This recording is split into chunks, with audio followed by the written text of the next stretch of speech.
I see the light inside you, brighter than the skies. Hold on, just let us escape and fly away tonight.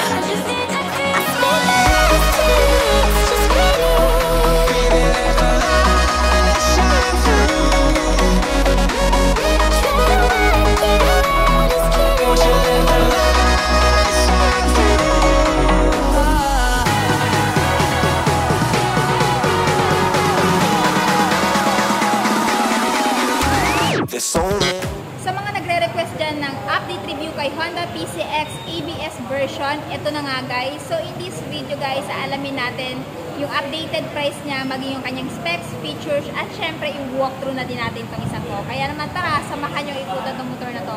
Let's go!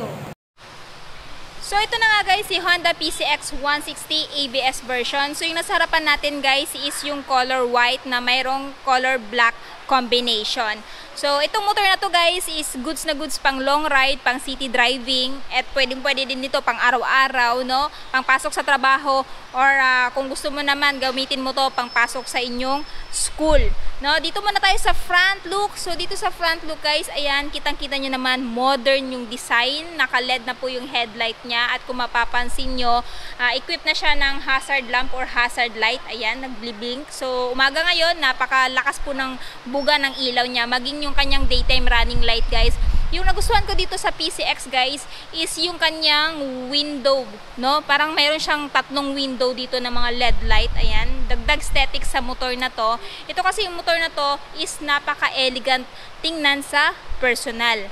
Equipped pa rin siya guys ng wind visor for better aerodynamics, and of course nandito yung kanyang sticker na HSTC, stands for Honda Selectable Torque Control. Magandang safety features yan guys kung halimbawa idadaan mo to si PCX 160 sa mapuputik, no, malulumot o mababatong lugar, sisikapin ni rear wheel na makahabol sa ikot ni front wheel. In that way guys, makakaiwas ka sa disgrasya, no, makakaiwas ka sa pagkadulas nung rear wheel. Ayan.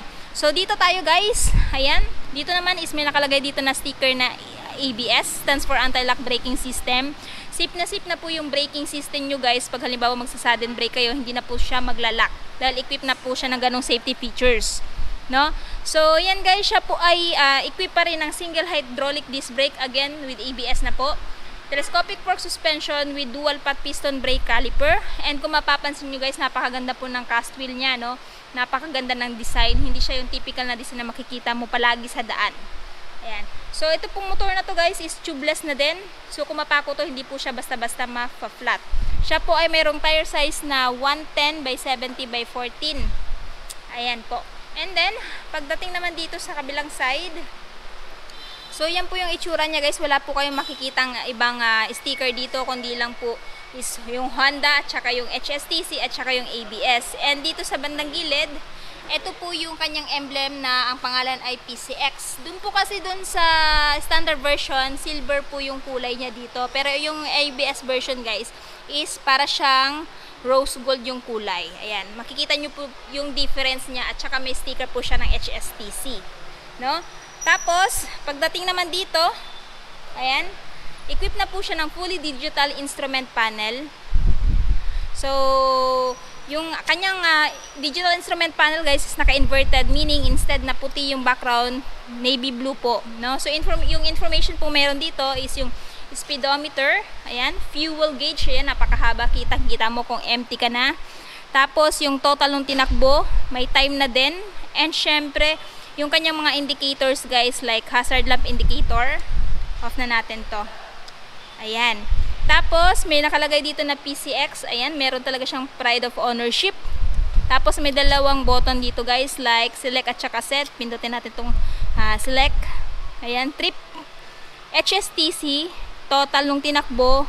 At, ayan, bumalik na siya sa dati. Itong set, gagamitin mo yan guys pag magsiset ka ng time mo, no? Tapos, yung mga indicator meron dito, high beam, low beam indicator. Tapos, temperature, check engine. Tapos yung sa key niya, idling stop. Ayan, equip po kasi siya ng idling stop. So yung idling stop niya guys is, ayan, ito yung idling stop niya. Pag naka-activate to guys, 3 to 5 seconds na hindi po tumatakbo yung motor ninyo pero naka-under siya, automatic magsha-shut off yung makina niya, and that way makakatipid po kayo ng gasolina. So yun po yung gamit nito. Pag naka-off naman yan, mas nakakatipid naman po kayo ng baterya. Pero para sa akin, mas maganda kung naka-turn on siya para mas maka-conserve po kayo ng fuel since mahal po yung gasolina ngayon. Tapos yung kanyang hazard button, electric start, and ito pong si PCX guys is wala na pong kickstart. No, wala na po kayo makikitang kickstart. So yung nagpapagana na lang po sa kanya is electric start. Next is nandito yung kanyang high beam, low beam, horn. Ayan.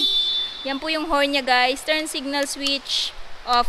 Tapos syempre yung kanyang mga levers na silver. Ayan. Pagdating sa kanyang grip guys, ayan, napaka stylish din, no? Napaka elegant din tingnan. Parang naka-chrome na din yung bar end niya. Ayan. So naka-naked po yung kanyang handlebar guys. Tapos pagdating naman po sa kanyang side mirror, ayan, kita nyo naman napaka-stylish, no? Hindi siya yung typical na side mirror. So if I were you, wag nyo na itong palitan ng aftermarket kasi mas matibay po ito guys, no? Tapos yung key niya, ayan, nakakilas na din po siya guys. Mayroon siyang answer back key at anti-theft alarm.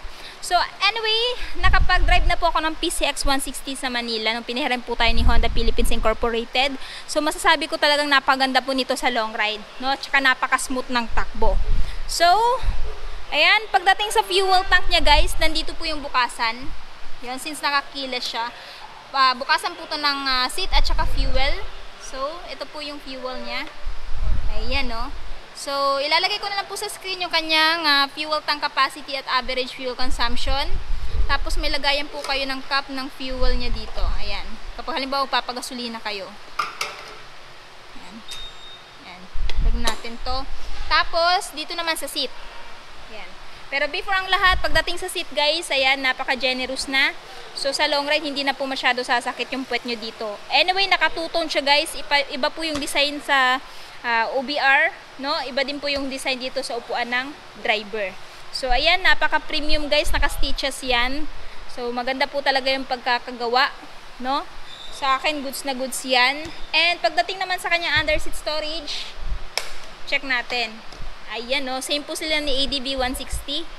So, yung under seat storage niya guys, ayan po, nasa screen po yung kanyang capacity. And may free tools na din po siya.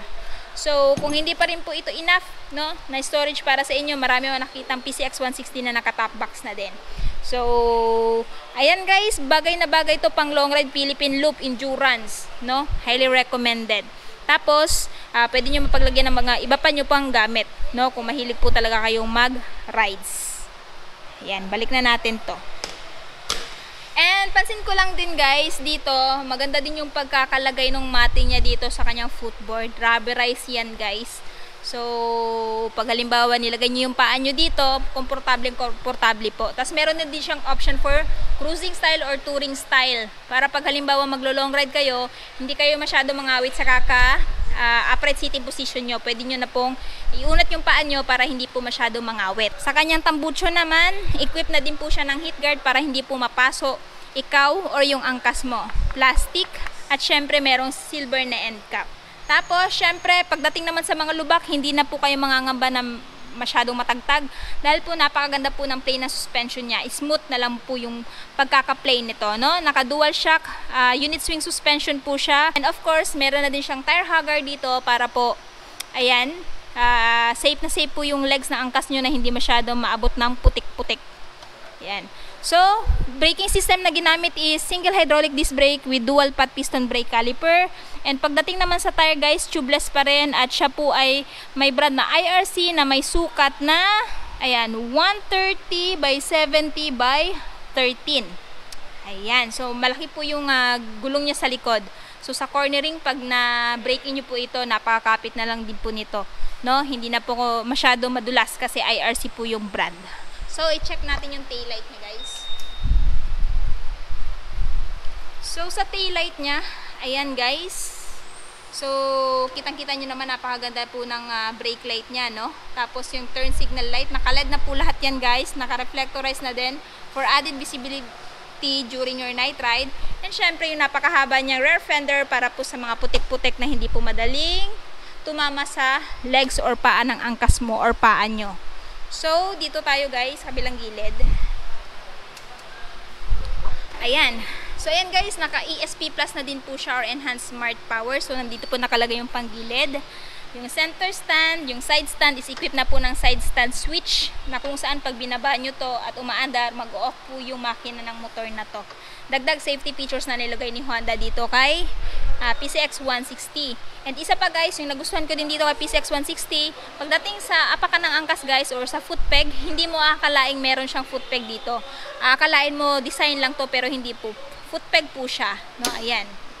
No, kung wala kang angkas, pwede mong i-fold at hindi din nila mapagkakamala na foot peg to dahil nga parang kasama siya sa design ng body nitong si PCX 160. So, ayan guys yung itsura niya sa side. Yan. So, sa mga mahihilig dyan sa white, no, bagay na bagay po itong motor na to para sa inyo. So, kung interested po kayo dito sa motor na to, siya po ay merong updated price guys na 151,900 kung bibilhin nyo po ng cash. Ang down payment is 11,696 at monthly for 3 years na 7,119 at rebates na 200. Good thing guys, siya po ay naka-promo na. So, less po siya ng 3,000 sa down payment kung bibilhin nyo po siya ng hulugan. So, itong motor na po ito guys is available dito sa Honda Venus Marketing sa may Sobricary Street, Tagum City. Ilalagay ko na lang po yung full address at number nila sa description box ko sa baba para po mas makapag-inquire kayo regarding sa motor na to. Tapos na nga natin ikutan si Honda PCX 160 ABS version. Ano yung masasabi nyo sa motor na to? Sulit pa ba siya? At ano yung katangian niya kung bakit siya i-consider nyong bilhin ngayong 2023? I want to know your thoughts below. And syempre kung bago pa lang kayo sa channel ko at hindi pa nakapag-subscribe, huwag kalimutan mag-subscribe para ma-notify kayo once may bago tayong upload. So yun guys, hanggang dito na muna tayo. Ride safe and peace out!